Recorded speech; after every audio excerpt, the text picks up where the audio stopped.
ഇരിക്കുന്നത്. ഈ പുത്രത്വത്തിനെതിരായിട്ട് ഒരു സത്യവും നിൽക്കരുത്. പുത്രത്വത്തിനെതിരായിട്ട് ഒരു സത്യവും നമ്മളെ വിശ്വസിപ്പിക്കരുത് പിശാച്. ആ സത്യത്തിൽ നമ്മൾ നിൽക്കണം. പുത്രത്വം എന്ത് ചെയ്യാനുള്ള ലൈസൻസ് ആണ്? അല്ല. പക്ഷെ ഈ പുത്രത്വത്തിനെതിരായിട്ട് പറയാൻ പിശാചിന് അധികാരമുണ്ട്. ഒന്നൊന്ന് ശ്രദ്ധിച്ച് വേഗത്തിൽ തിരിച്ചു വരാം. നാം ദൈവ മക്കളെന്ന് ആത്മാവ് താനും നമ്മുടെ ആത്മാവോട് സാക്ഷ്യം പറയുന്നു. എങ്കിൽ നാം ദൈവ മക്കളെങ്കിലോ, അടുത്ത വാക്യം എന്താ പറയുന്നേ? നമുക്ക് ദൈവ മക്കളെങ്കിൽ എന്തുണ്ട്? അവകാശം. അപ്പോൾ ചുമ്മാതെ പേര് തന്നതല്ല, നമുക്ക് എന്തുണ്ട്? ഇൻഹെറിറ്റൻസ് ഉണ്ട്. എന്റെ വീട്ടിൽ വന്ന ആരൊക്കെ എന്റെ പപ്പായെ അപ്പച്ചാന്ന് വിളിച്ചാലും പപ്പ വസ്തു വീതം വെക്കുമ്പോൾ ആകെ ഉള്ളത് നമുക്ക് രണ്ടുപേർക്ക് എടുക്കും. ഞങ്ങളെ മക്കൾ അല്ലെങ്കിൽ എന്റെ കയ്യിലുള്ള വീതം വെക്കുമ്പോൾ ആകെ കൊടുക്കുന്നത് എന്റെ രണ്ട് മക്കൾക്കേ കൊടുക്കുന്നത്. കാരണം എന്നാ? അവകാശം അവർക്കാണ് എന്ന് പറഞ്ഞതുപോലെ സ്വർഗത്തിന്റെ അവകാശം ലഭിച്ചവരാണ് ഇവിടെ ഇരിക്കുന്നത്. ഇവിടെ ഒന്നും കാണത്തില്ലായിരിക്കും, ഇവിടെ പണമില്ലായിരിക്കും, സമ്പത്തില്ലായിരിക്കും, പേരില്ലായിരിക്കും, പ്രശസ്തി ഇല്ലായിരിക്കും. പക്ഷെ ഓർത്തോണം, സ്വർഗ സ്ഥലങ്ങളിൽ അവകാശം ലഭിച്ച കൂട്ടവകാശികളാണ് ഇവിടെ ഇരിക്കുന്നത്. അത് മനസ്സിലാക്കുന്നത് ഒരുമിച്ച് കർത്താവിനൊരു മഹത്വം വരുന്നത്.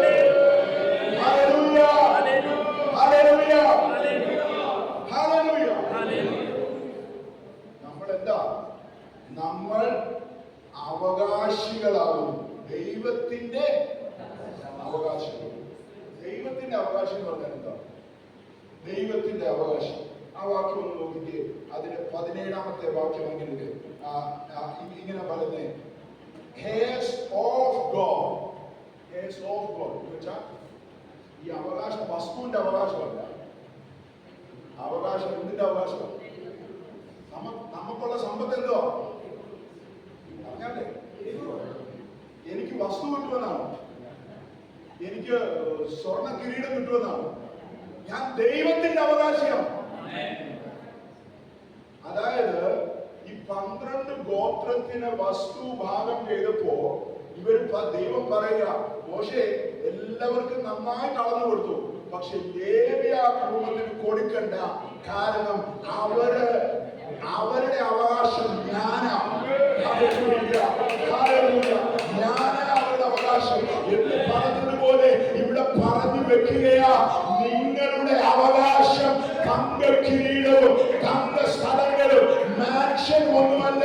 എന്റെ അവകാശം എന്റെ പിതാവാണ്, എന്റെ ദൈവമാണ്. അവരെന്നെ ഉപനിധി, അവരെന്നെ അവകാശം.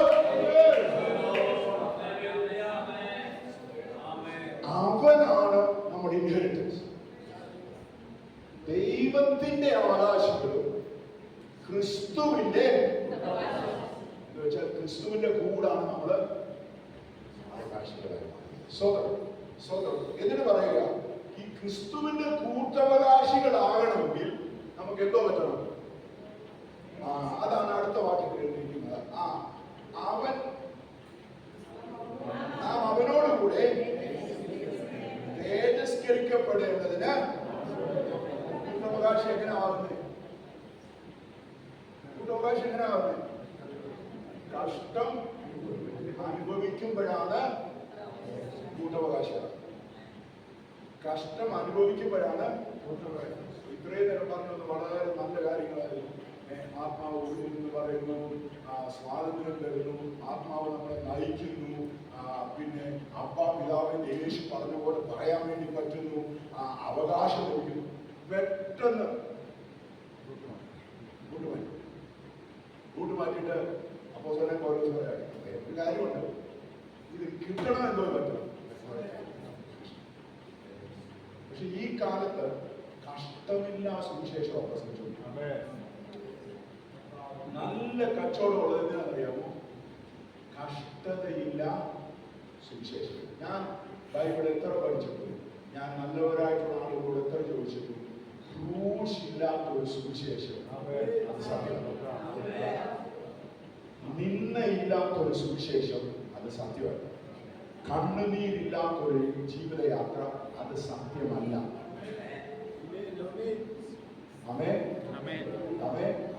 അപ്പോ എനിക്ക് കൂട്ടവകാശിത്വമുള്ളത് ക്രിസ്തുവിന്റെ കഷ്ടതയിലൂടെയാണ്. ക്രിസ്തുവിന്റെ കഷ്ടതയിൽ ഒരു പെർമനൻസി ഉണ്ട്. നിങ്ങൾ ക്രിസ്ത്യാനിയാണെങ്കിൽ നിങ്ങൾ കഷ്ടത അനുഭവിച്ചിരിക്കും.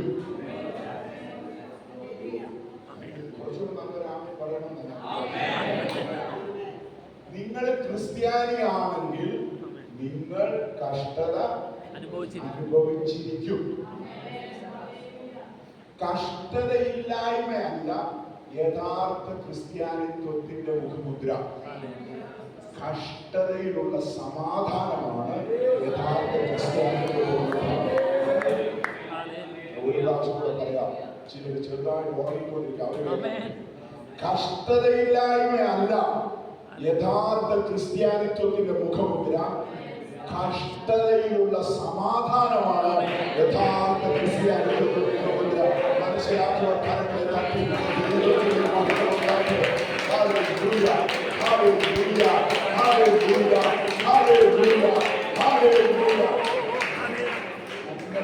സംസാരിച്ചപ്പോൾ പറഞ്ഞു, പലപ്പോഴും അവൻ നമ്മെ കഷ്ടതയിലാക്കുന്നത് അവന്റെ വലുപ്പത്തിന്റെ ഒരു മഹിമയെ നമ്മളെ അറിയിക്കാൻ വേണ്ടിയിട്ടാണ്. പലപ്പോഴും കഷ്ടതയിലാണ് അവന്റെ വലിയ വെളിപ്പാടുകളെ നമുക്ക് തരുന്നത്. അവൻ ഈ അക്കരയിൽ നിന്ന് അക്കരയിലേക്ക് പോകാമെന്ന് പറഞ്ഞ് വലിയൊരു കൂട്ടത്തെ വിട്ടിട്ട് ആരുമില്ലാത്ത ഇരുട്ടിൽ തന്റെ ജീവനെയും മറ്റുള്ളവരുടെ ജീവനെയും അപകടപ്പെടുത്തി കടലിന്റെ നടുക്ക് കിടക്കുന്നുണ്ടെങ്കിൽ അതിനർത്ഥം ഇത്ര മാത്രമാണ്. കരയിൽ നിന്നാൽ കഥ പറയുന്ന യേശുവിനെ അറിയാൻ പറ്റും. പക്ഷെ കടലിൽ നിന്നാൽ ചെങ്കടലിനെ ശാസിച്ചവന്റെ പുത്രനായ ക്രിസ്തുവിന്റെ വെളിപ്പാട് നിന്റെ ഉള്ളിലാക്കുവാൻ വേണ്ടിയാണ് കഷ്ടതയിലൂടെ നയിക്കുന്നത്. അതുകൊണ്ട് ഓർമ്മിക്കുക, ഒരു കഷ്ടതയും വെളിപ്പാടില്ലാതെ ഞാൻ ഇന്നലെ നിങ്ങളോട് ആ ഉദാഹരണം പറഞ്ഞതാ. എങ്കിലും ഞാൻ പുതിയതായിട്ട് ചില മുഖങ്ങളെ കാണുമ്പോൾ ഞാൻ വീണ്ടും പറയാം. പലപ്പോഴും the greatest of God's revelation, മഹിമയുള്ള ദൈവിക വെളിപ്പാട് കഷ്ടത്തിന്റെ നടുവിലാണ് വെളിപ്പെട്ടത്. എന്നുള്ള ദൈവിക വെളിപ്പാട് വെളിപ്പെട്ടത് സ്വന്തം വീട്ടിൽ നിന്നൊരു കൈക്കുഞ്ഞിനെയുമായി ഇറക്കിവിട്ട അമ്മ തന്റെ മകന്റെ മരണം കാണാതെ അമ്പിമ്പാട് ദൂരത്തേക്ക് എറിഞ്ഞിട്ടിട്ട് മരിക്കാൻ വേണ്ടി കിടന്നപ്പോ ദൈവം പറയുക, എനിക്ക് വേറൊരു പേരുണ്ട്, ഞാൻ നിന്നെ കാണുന്ന യഹോവയാണ്, എന്റെ പേര് എൽ റോയ് എന്നാണ്. കഷ്ടത്തിലായത് എനിക്ക് എത്ര നന്നായി നിന്റെ ചട്ടങ്ങളെ പഠിക്കുവാൻ. അതേ അപ്പൻ 17-18 വയസ്സുള്ള ഒരു മകനെ കൊണ്ട് 3 ദിവസത്തെ യാത്ര ചെയ്ത് ഒരു മലമുകളിൽ കയറി തന്റെ 100 വർഷത്തെ കാത്തിരിപ്പിന് അവസാനം ലഭിച്ച കൊച്ചിനെ കത്തി കൊണ്ട് കൊല്ലാൻ വേണ്ടി തുടങ്ങിയപ്പോ ആ കത്തിയുടെയും കഴുത്തിന്റെയും നടുവിൽ ദൈവം ഒരു വെളിപ്പാടിനെ കൊടുത്തു. ആ വെളിപ്പാടിന്റെ പേരാണ്, എനിക്ക് വേറൊരു പേരുണ്ട് അബ്രഹാമേ, ആ പേരാണ് യഹോവ യിരേ, ഞാൻ നിനക്കായി കരുതുന്ന ദൈവമാണ്. മോശ തനിക്കെതിരെ ജനം തിരിയുമെന്ന് വിചാരിച്ച് തനിക്കെതിരെ ക്രിറ്റിസിസവും ചോദ്യശരങ്ങളും വന്ന് ജനങ്ങൾ തകർന്നു പോയിക്കൊണ്ടിരിക്കുമ്പോൾ ഭയത്തിൽ നിന്ന് ഓടിയ ജനം വിഹ്വലതയിലായി പല ചോദ്യങ്ങൾ ചോദിച്ചുകൊണ്ടിരിക്കുമ്പോൾ താൻ യഹോവയുടെ ആലോചന പ്രകാരം ഒരു കമ്പിൻ ചില്ല വെട്ടി ആ കയ്പുള്ള വെള്ളത്തിൽ ഇട്ടിട്ട് പറഞ്ഞുകൊണ്ട് നിൽക്കുന്ന സമയത്ത് ദൈവം പറഞ്ഞു, എനിക്ക് വേറൊരു പേരുണ്ട്, എന്റെ പേര് യഹോവ റാഫ, ഞാൻ നിന്നെ സൗഖ്യമാക്കുന്ന ദൈവമാകും. പലപ്പോഴും കഷ്ടത്തിന്റെ കൂരിനുള്ളിലാണ് അവന്റെ മഹിമയുള്ള വെളിപ്പാടിനെ എന്റെ ഉള്ളിൽ അവൻ ആക്കി വെക്കുന്നത്. കഷ്ടത്തിന്റെ കൂരിനുള്ളിലാണ് അവന്റെ മഹിമയുള്ള വെളിപ്പാടിനെ എന്റെ ഉള്ളിൽ ആക്കി വെക്കുന്നത്. മനസ്സിലായവർ കരങ്ങളെ തട്ടിയെടുക്കുന്നത് മഹത്വം കൊടുക്കാതെ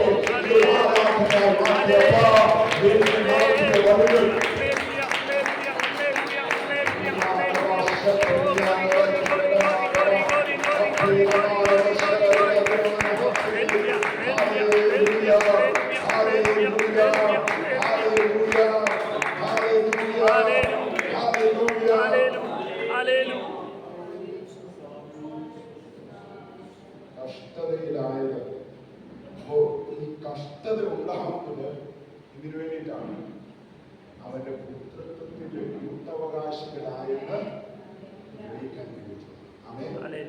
ആമേൻ. അപ്പോ അടുത്ത വാക്യം എങ്ങനെ ഈ കഷ്ടതയെ നമ്മൾ നേരിടേണ്ടത് എന്നെഴുതിയിരിക്കുന്നു. ഒന്ന് നോക്കിയേ, ശ്രദ്ധിച്ചു നോക്കിയേ. അവരോടുകൂടെ കഷ്ടം അനുഭവിച്ചാലാണ് പുത്രത്വം തെളിയിച്ചു വരുന്നത്. എന്നിട്ട് പറയുക, അയ്യോ നിങ്ങൾ കഷ്ടം എന്ന് പറഞ്ഞ് നിങ്ങൾ ഒത്തിരി വേദനിക്കേണ്ട ആവശ്യമില്ല. നമ്മൾ വെളിപ്പെടുവാനുള്ള തേജസ് വിചാരിച്ചാൽ ഈ കാലത്തെ കഷ്ടം സാരമില്ല. അപ്പൊ നിങ്ങൾ പുത്രത്വം ഉണ്ടെങ്കിൽ എന്തുണ്ട്? കഷ്ടതയുണ്ട്. പക്ഷേ കഷ്ടത ഉണ്ടെന്ന് പറഞ്ഞ് വേദനപ്പെടണ്ട. കഷ്ടത ഉണ്ടെന്ന് പറഞ്ഞ് നിങ്ങൾ ഓർക്കേണ്ട ഒരു കാര്യമുണ്ട്, നിങ്ങളുടെ തേജസ്സിനെ നോക്കണം. അപ്പോ ഞാൻ ഈ പറഞ്ഞ ഉദാഹരണം നിങ്ങൾ ഓർക്കണം. തേജസ്സിനെ നോക്കി കഴിയുമ്പോ ഈ കാലത്തിലുള്ള കഷ്ടം സാരമില്ല. എന്നിട്ട് പറയുകയാണ്, ഒന്ന് നോക്കിക്കേ, സാരമില്ല എന്ന് ഞാൻ എഴുതുന്നു. സൃഷ്ടി ദൈവപുത്രന്മാരുടെ വെളിപ്പാടിനെ ആകാംക്ഷയോടെ, സൃഷ്ടി ദൈവപുത്രന്മാരുടെ വെളിപ്പാടിനെ. അപ്പോ ഇതിനർത്ഥം എന്താ? ഈ ഉള്ള ഭൂലോകം മുഴുവൻ എല്ലാ സൃഷ്ടികളും നമ്മൾ ദൈവപുത്രന്മാരായിട്ട് വെളിപ്പെട്ടു വരണമെന്ന് കാത്തിരിക്കുക. അതോടൊപ്പം തന്നെ വായിക്കേണ്ട ഒരു കാര്യം, സൃഷ്ടി ദ്രവത്വത്തിന്റെ ദാസ്യത്വത്തിൽ നിന്ന് വിടുതലും ദൈവമക്കളുടെ തേജസ്സാകുന്ന സ്വാതന്ത്ര്യവും പ്രാപിക്കുമെന്നുള്ള ആശയോടെ മായയ്ക്ക് കീഴ്പ്പെട്ടിരിക്കും. ചില സമയം നമുക്ക് വായിച്ചാൽ പെട്ടെന്ന് പിടികിട്ടും. ചിലർക്ക് മനസ്സിലാവും, ചിലർക്ക് മനസ്സിലാവും. വളരെ ശാന്തമായി സിമ്പിളായിട്ട് പറഞ്ഞുതരാം, ശ്രദ്ധിച്ചു കേൾക്കുക കേട്ടോ.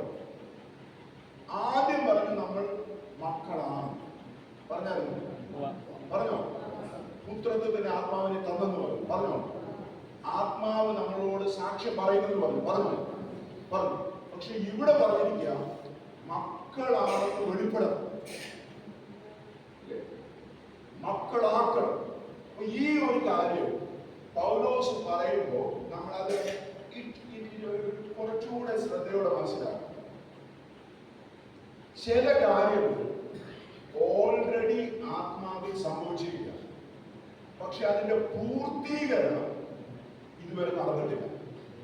ഓക്കെ, എന്നെ മകനാക്കി, പക്ഷേ എന്റെ ആ മകനാക്കിയ മഹത്വം പൂർണ്ണമായിട്ട് ലോകത്തിൽ വെളിപ്പെട്ടിട്ടില്ല.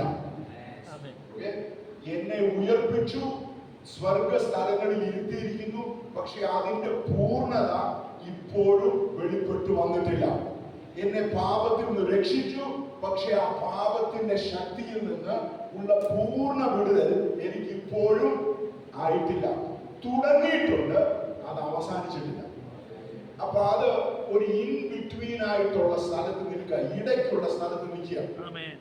അതുകൊണ്ടാണ് പറയുന്നത് തുടങ്ങി, ഓൾറെഡി തുടങ്ങി, പക്ഷേ ഫിനിഷ് ആയിട്ടില്ല. ഫിനിഷ് ആകുന്ന എപ്പോഴാണ്? കർത്താവിന്റെ വരവില്. ഇംഗ്ലീഷില് തിയോളജി ഒക്കെ പഠിക്കുന്നവർ ഇങ്ങനെ പറയും, ഓൾറെഡി ബട്ട് നോട്ട് യെറ്റ് എന്ന് പറയും. ഓൾറെഡി ആയി, പക്ഷെ പൂർത്തീകരിച്ചിട്ടില്ല, ഇനി പൂർത്തീകരിക്കാനുണ്ട്. ആ ഒരു കാര്യമാണ് ഇവിടെ പറഞ്ഞുകൊണ്ടിരിക്കുന്നത്. എന്താ പറഞ്ഞുകൊണ്ടിരിക്കുന്നത്?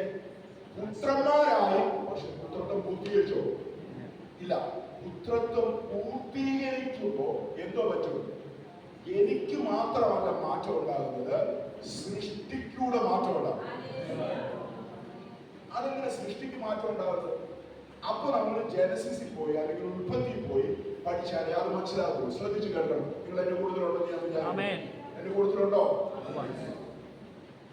ദൈവം ആദ്യമായിട്ട് ലോകം സൃഷ്ടിച്ചപ്പോ അവിടെ മുള്ളും പറക്കാനും ഉണ്ടായിരുന്നു? ഇല്ല. ദൈവം ആദ്യമായി ലോകം സൃഷ്ടിച്ചപ്പോ അവിടെ രോഗങ്ങൾ, നഷ്ടങ്ങൾ, കലാമിറ്റികൾ, ഭൂകമ്പങ്ങൾ, വെള്ളപ്പൊക്കങ്ങൾ, സുനാമികൾ ഇതൊക്കെ ഉണ്ടായിരുന്നു? ഇല്ല. ഇതൊക്കെ തുടങ്ങിയത് എവിടുന്നാണ്? തുടങ്ങിയത്? പാപത്തോടൊപ്പം അല്ലേ തുടങ്ങിയത്? പാപം വന്നപ്പോ അത് ദൈവവും ഞാനുമായുള്ള ബന്ധം മാത്രമല്ല മാറിപ്പോയത്, ഈ ലോകത്തിൽ തന്നെ മാറ്റം ഉണ്ടായി. അപ്പോ പാപം എന്നെ അടിമത്തത്തിൽ കൊണ്ടുപോയി, അതോടൊപ്പം തന്നെ ലോകത്തിനും ഒരു ദാസ്യത്വം ഉണ്ടായിപ്പോയി. മനസ്സിലായോ? മനസ്സിലാവുന്നത്? ലോകത്തിന്റെ ദാസ്യത്വം എന്താണെന്നറിയാമോ?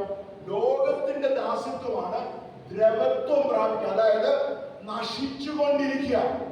ഒന്നും നന്നായി വരികയല്ല, മറിച്ച് എല്ലാം നശിച്ചുകൊണ്ടിരിക്കുക.